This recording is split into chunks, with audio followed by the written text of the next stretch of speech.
the locations. Like if you think that they're having events coming up, like say you have an investigator who's kind of starting off, or they have one on their bucket list, guys, you can actually go put more money towards it and they'll be able to go on an investigation. Now, speaking of that, there are also places out there like Ghost Hunt Weekends we mentioned before on here, or Haunted Events USA, who actually take people out and they go investigating and stuff. Buy them a slot on that. You're going to make a ghost hunter very, very happy. So that is our list of what we think that maybe would be a good gift. Now, Ashley, why don't you tell us a little bit about the supernatural, some kooky little stories and stuff like that. Fun little facts and fun little things, because everybody knows how much I like giving you fun little facts. Maybe I don't like hearing them, but I like giving them. Yeah. One is actually... the legend has it that Silent Night was written by Father Joseph Moore. So do we know him? Yeah, of course. I mean, is he like a special person? No, but why do you gotta ruin the fact? Santa Claus is coming to town actually has a truly depressing backstory. Oh, Lord, Ashley. God darn, where'd you get this? Killers or us? Kill Christmas or us? Is that what .com you on? You're ruining Christmas. His brother had died, and he was asked to write the Christmas song. He originally, too, overcome with grief, but eventually found inspiration in his brother's death and his Christmas memories they had together. And that was Santa Claus is Coming to Town. Yeah. And Rudolph is actually conceived by a department store that they wanted him to buy holiday coloring books, which was Montgomery Ward. They didn't want him to have a red nose, which I don't understand what the hell that would be if he didn't have a red nose, because they thought it was a sign of alcoholism. He had different names, and also some Donner and Blitzen were actually Donner and Blitzen because they were German. Oh, get out of here. Get out of here! I tell you what! That is awesome. I knew there were some Germans in there. I can smell our own blood. Oh, Lord. Jingle Bells was originally supposed to be for Thanksgiving. Really? Yeah. And also, church leaders in Boston tried to have the song I Saw Mommy Kiss the Santa Claus banned in the 1950s because they thought it was promoted physical intimacy. Well, no shit. That's how the babies are made. Yeah, you gotta make them to give stuff to them. You see how that works? Yeah. Some other stuff is the Massachusetts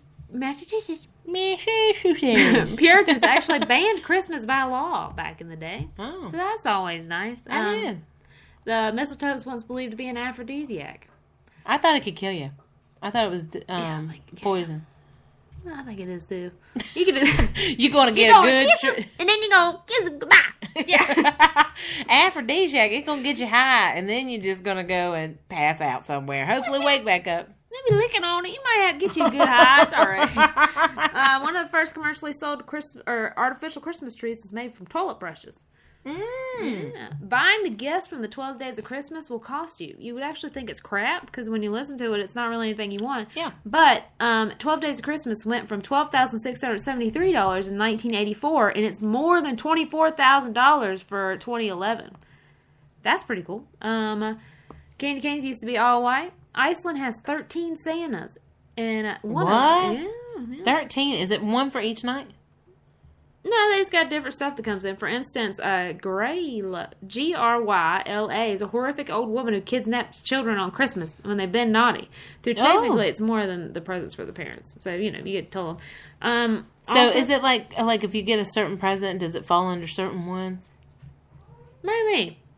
Like I'm not sure. I didn't do a whole lot of reading on that. Oh, man. Yeah. Wow. Bringing the news right to us. Yeah. So that would be kind of cool, though. Like, if you got electronic, that would be like, oh, Electronico, Sanico. That's who brought that to you.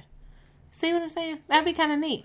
Also, Christmas wasn't actually, Jesus' birthday. They were actually using it to cover up a pagan holiday where they used to drink and have orgies. Wow, that just brightened my holly right there. It did.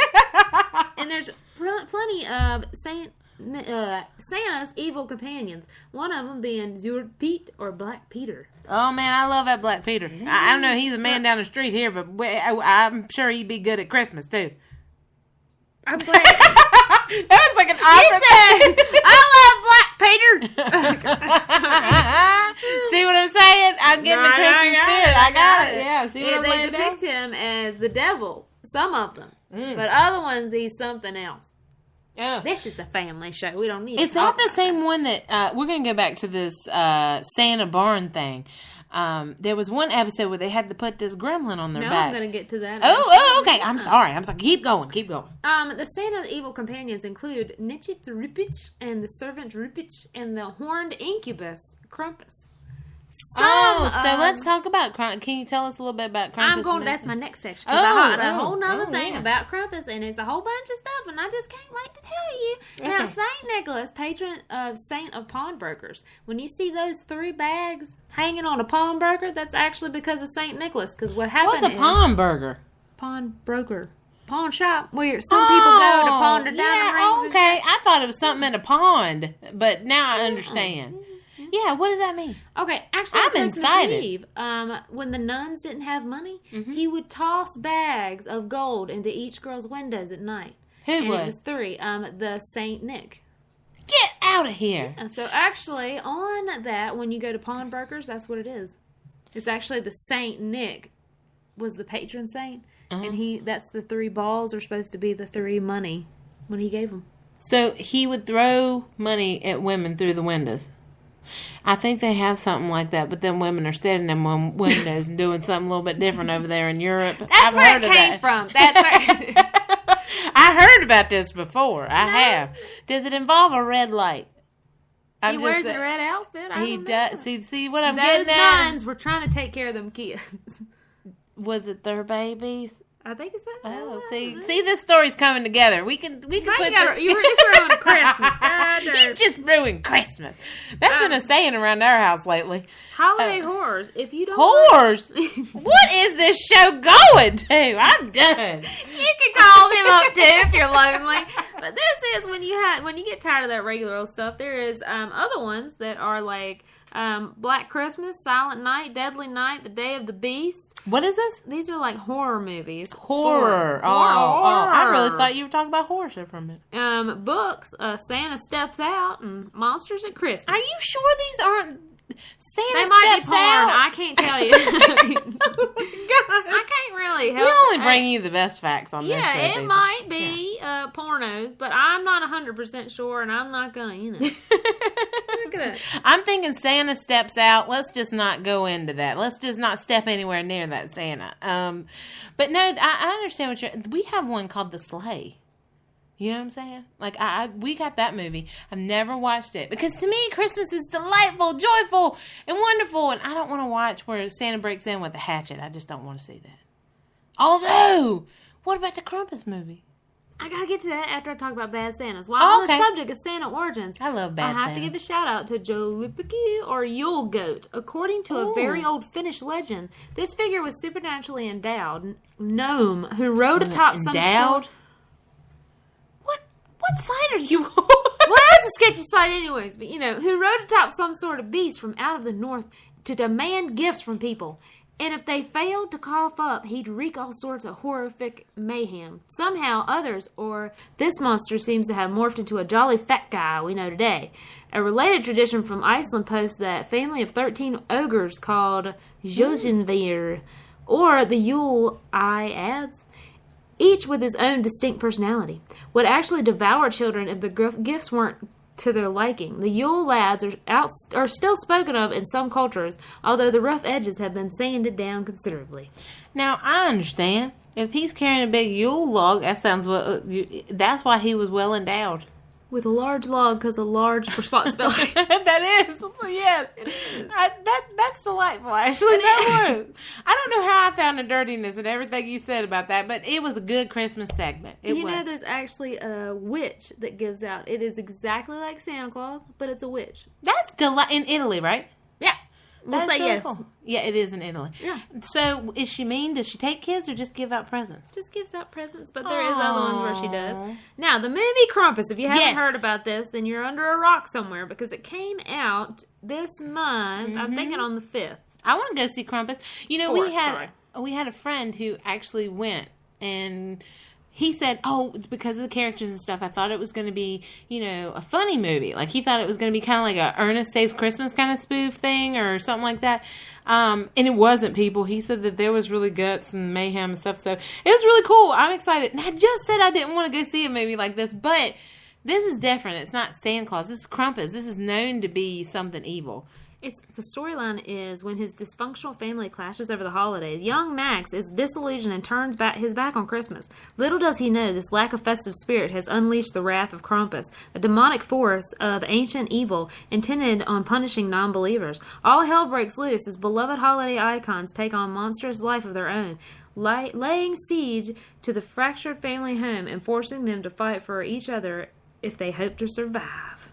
Now, what that brings That's cool. me to... It sounds pretty cool. What that brings me to is I did some research on Krampus. Ooh, tell us about Krampus. Now, his appearance is he look like he hairy. No. Although Krampus appears in many variations, most share some common physical characteristics. He hairy, he brown or black, and has cloven hooves and horns of a goat. His he's long like a devil? pointed tongue lolls out. Is it split tongue? I don't know.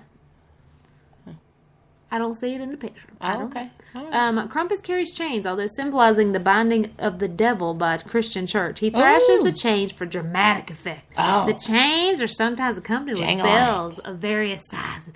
Everybody hates bells. Oh, man. More pagan origins are with the rootin, bundles of birch branches that Krampus carries and occasionally swats children with. Oh, my God. I got switches. Oh, God, this is nice. The rootin has significance in pre-Christian pagan initial rites. The birch branches are replaced with a whip in some representations. Oh, man. Sometimes, I don't like that. He dirty. Yeah, he got that tongue out and a whip. Dominatrix, man.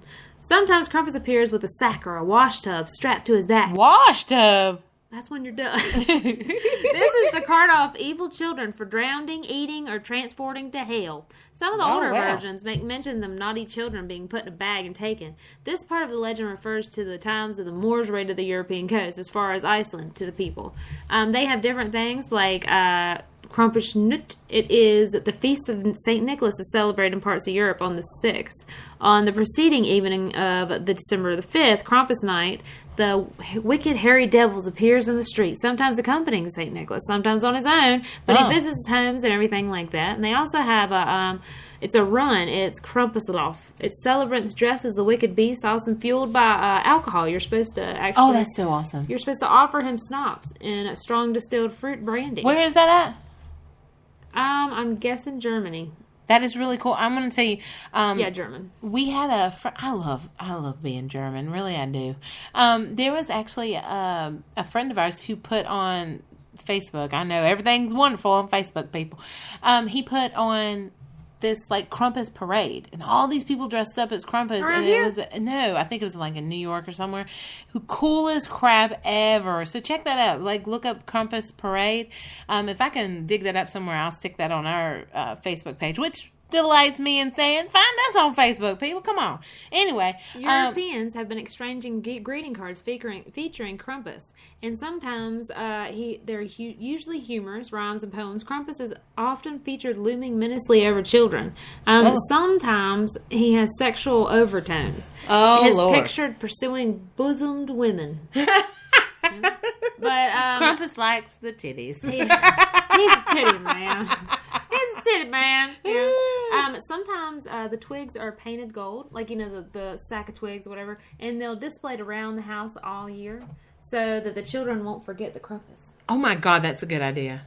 We're going to hide a pickle. I mean, I know that sounds kind of bad, but it's a German tradition also that you take a pickle and you hide it. Lot.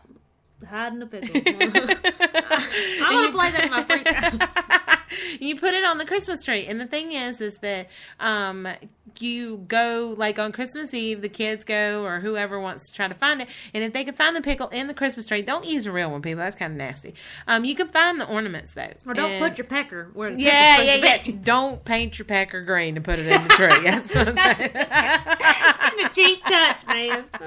But anyway, you put it in the Christmas tree, and when they find it, they get to open like an extra special present, like a small present, or they can open one of their, gifts under the tree.